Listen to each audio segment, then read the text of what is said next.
You think castles were majestic palaces of kings and brave knights? Think again. The real medieval castle was more like a rotting corpse turned into real estate, stinking of human filth, mold, sewage, and death. Welcome to a world where even royalty lived in absolute horror. Imagine thick, putrid air that hits you as soon as you step through the gates. Smoke mingled with rotting food, animal dung, and human excrement. Chroniclers described walls oozing filth, and the castle smelled of death and damp rot. Peasants and lords alike gagged just walking through the halls.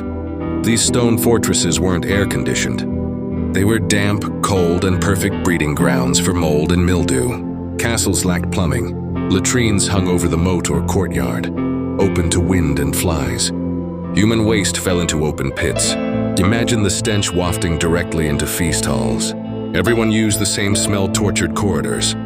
Urine and feces stained stone floors, feeding swarms of flies. And no one dared clean it. Cleaning was for serfs, not nobles.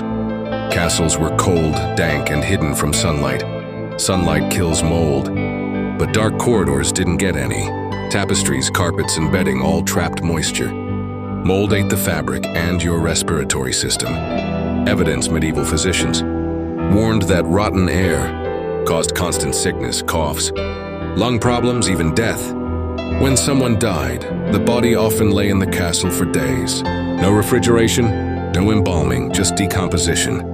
Noble tombs within the chapel were poorly sealed, spreading foul odors. Mass deaths from disease, plague.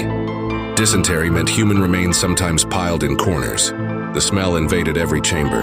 Banquets involved meat hung in the same chamber where people slept. Flies buzzed above roasted boar as you ate. Food prep was done near open gutters and drains.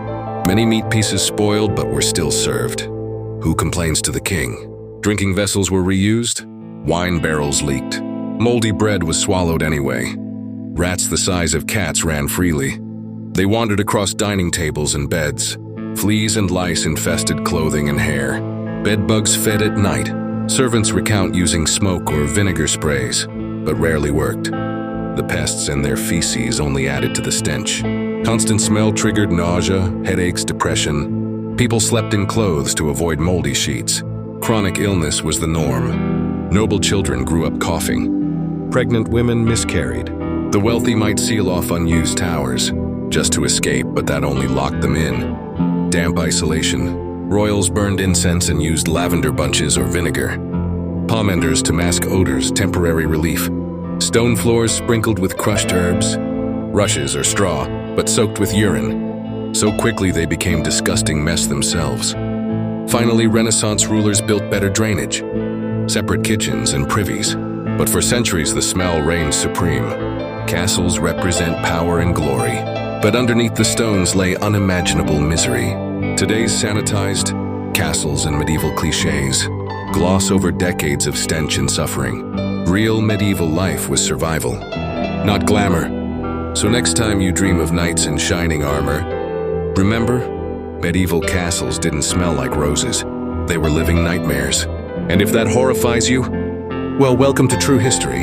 Hit subscribe if you want more disturbing truths that history class dared not tell you.